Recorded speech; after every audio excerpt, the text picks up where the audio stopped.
Welcome to another special edition of Burn the Talking Points podcast. I wish we didn't have to do so many special episodes, but Trump is burning the world down. And so we're going to find experts to talk to us about what is happening. We are recording this on Monday, April 7th. This is coming after 2 full days of the stock markets tanking.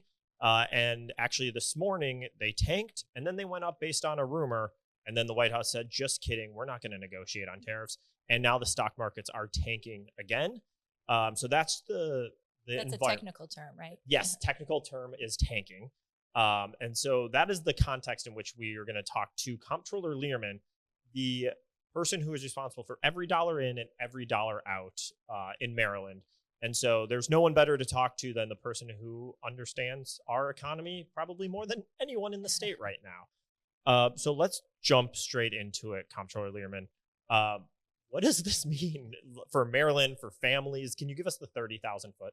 Sure. I think, 30,000 foot level is, as the Tax Foundation has estimated, that these tariffs could mean an additional $2,100 in expenses for every household in America, just based on the consumer goods that we buy and where they come from, right? At the last week, Trump imposed a baseline 10% on every country in terms of tariffs. And then he did a really interesting thing. He and his team, they said that this was in sort of retaliatory in a way, but actually what they did was they looked at the trade gap between our country and other countries, what comes in versus what goes out with those other countries, and based their tariffs off of that. So I think if you look at sort of the overall picture of where the Trump administration is right now, this is just another sort of form of chaos.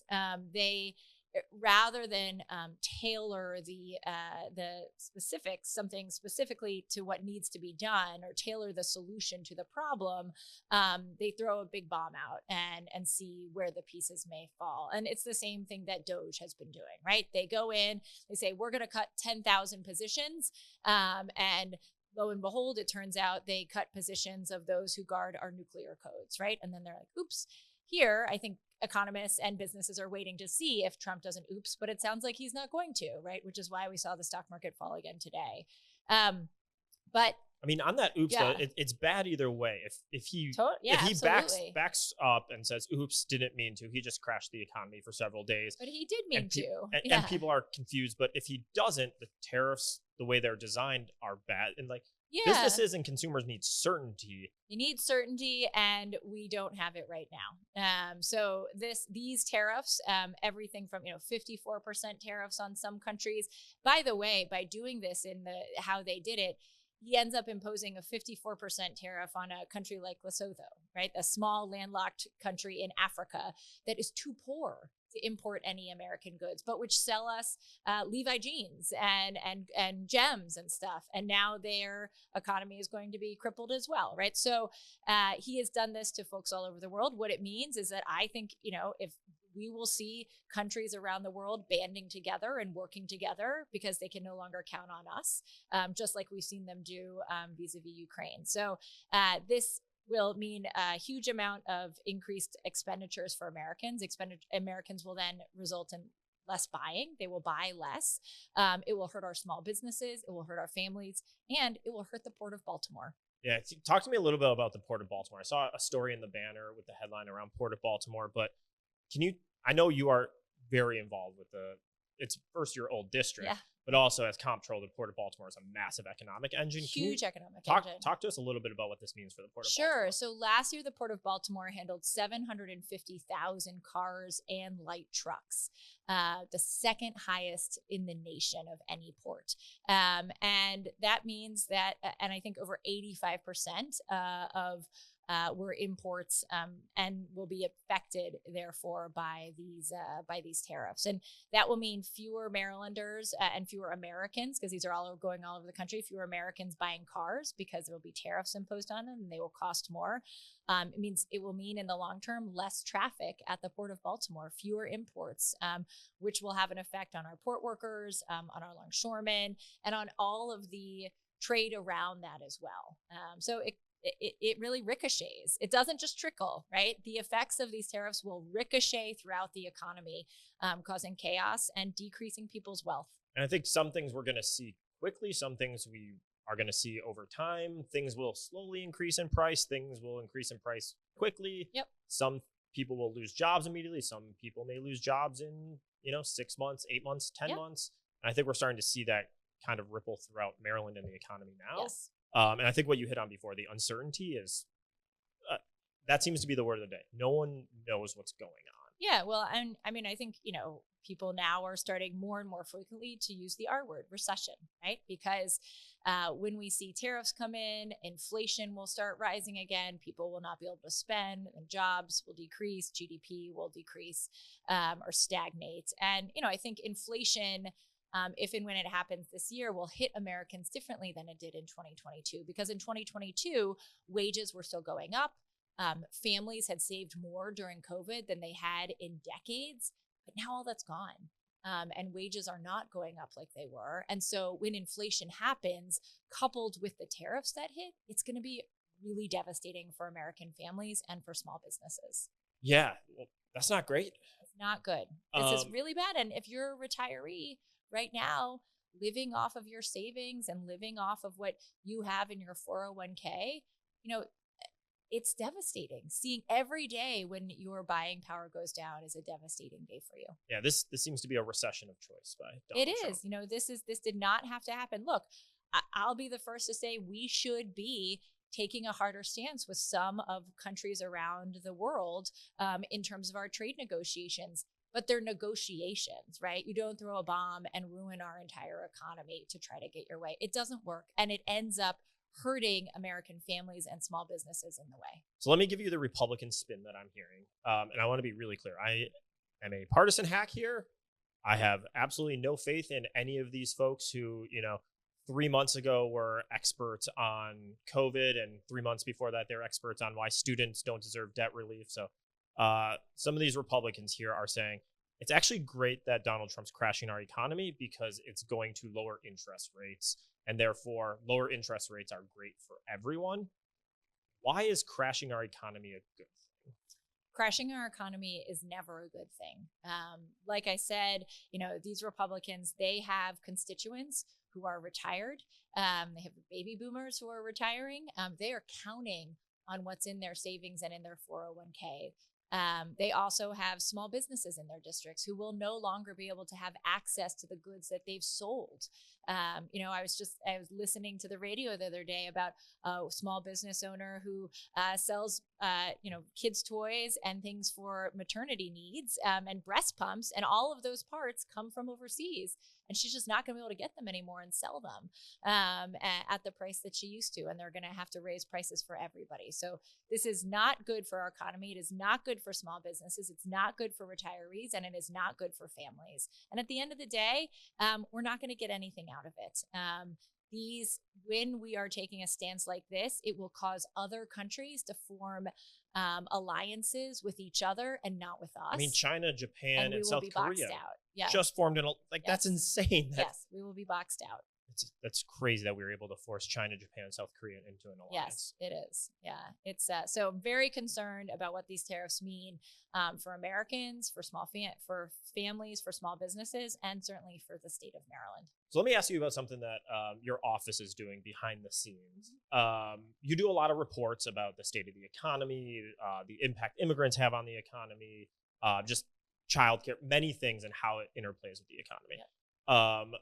Rumor has it that you are going to be putting a report out soon about Trump's impact on the economy. Do you want to talk about that at all? Sure. So, we're interested, as we always are, in understanding where the numbers are moving. And so we are working with the University of Maryland Smith School of Business to pull together some data on the federal funding that comes into Maryland, where specifically it goes, and then so we can model out what happens when it doesn't come anymore, or if it doesn't come anymore. So we hope to release that this spring. We hope it'll be helpful for policymakers, for our revenue estimates team, and frankly for counties who are used to getting that money and may not see it in the years ahead. Well, that is interesting. I'm sure people will be looking out for that. We'd love to have you back to talk about it when Sure. it's out.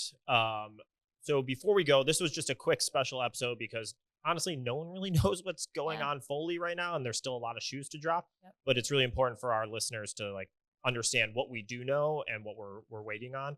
Yep. But because we normally play stupid games here, I want to know if you'd stick around for a couple of minutes and just play a game that we actually played with Governor Moore that I think is going to cause a little bit of controversy for people's Mount Rushmore of Maryland athletes.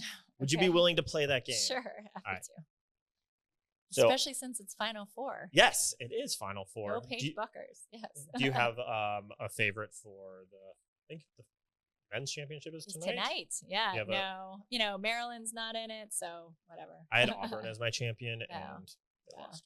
Sorry.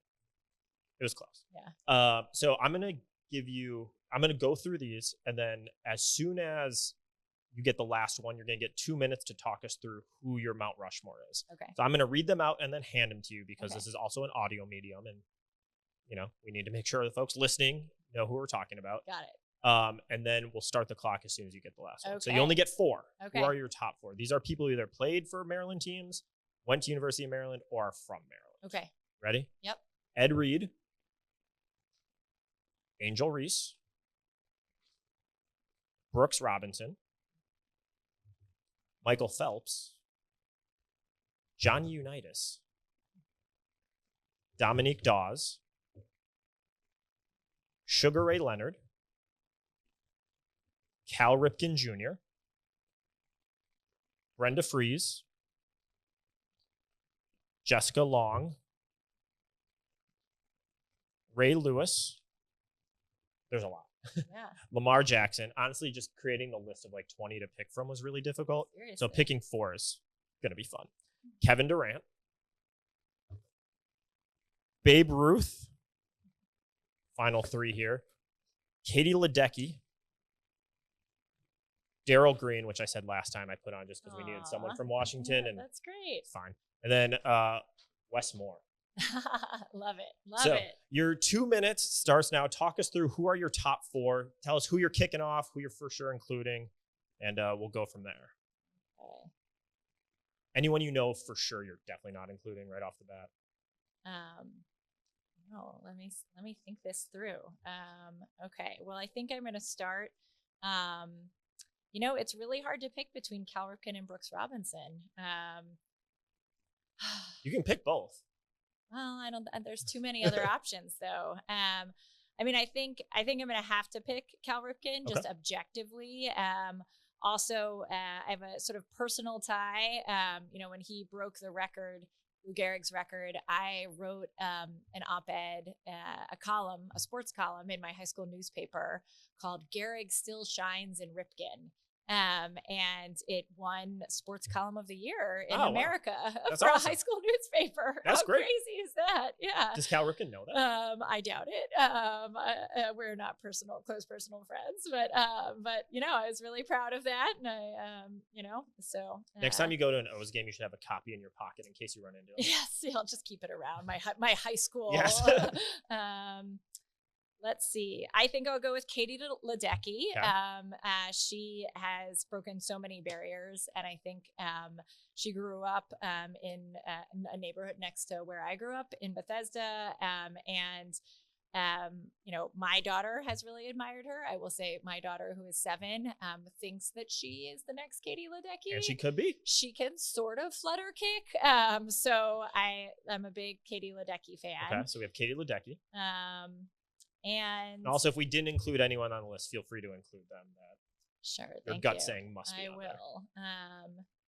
Let's see. So we got baseball and swimming. Love Dominique Dawes. This is hard. I think I gotta go with Dominique Dawes. She really defined gymnastics for me when I was younger and when I was growing up. And I think it's been awesome to watch her build her legacy in Maryland, through the gymnasium that she has and the work that she does. And so she's continued to make an impact in Maryland, which I think is amazing. Fun story. I did gymnastics growing up. Both of my sisters did. So my mom threw me in gymnastics as we're only going to one place to drop off. And I was super into the Magnificent Seven in 1996. It was awesome. Super into them. Yes, it was great. And it was the Olympics in Atlanta. Yeah. And it was very fun. Watching Carrie Strug do that live. Yeah. Brutal. I can't imagine. Yeah. And then my fourth, I think, has to be another Maryland player who was really influential in my life, even though he wasn't around for most of my life, and that's Len Bias. You're going off book for Len Bias. Going off book for Len Bias. I think the story of the sort of tragic story of Len Bias it just defined sort of a generation of us who were growing up here. And you could say Maryland basketball, and the first thing you would think of was Len Bias when I was growing up. And so I think, I even told my son recently about Len Bias and how inspiring he was and how tragic what happened to him was. So I have to go with Len Bias. So we have Len Bias, Dominique Dawes, Cal Ripken, Katie Ledecky. That is your Mount Rushmore? There we go. Fantastic. It's sort of an impossible quest. It really is. It is a very difficult quest. But we are blessed to have amazing athletes in the state of Maryland, and it's a great idea. Awesome. Thank you. Well, Comptroller, we appreciate you stopping by. We look forward to talking to you again when the economy is fantastic, and all these tariffs have brought 1 billion jobs into the country. So. We can always hope. Well, thank you everyone for joining us. Stick around for future episodes of Burn the Talking Points. Again, this is a special episode. They come out every 2 weeks on Thursdays. Thanks everyone for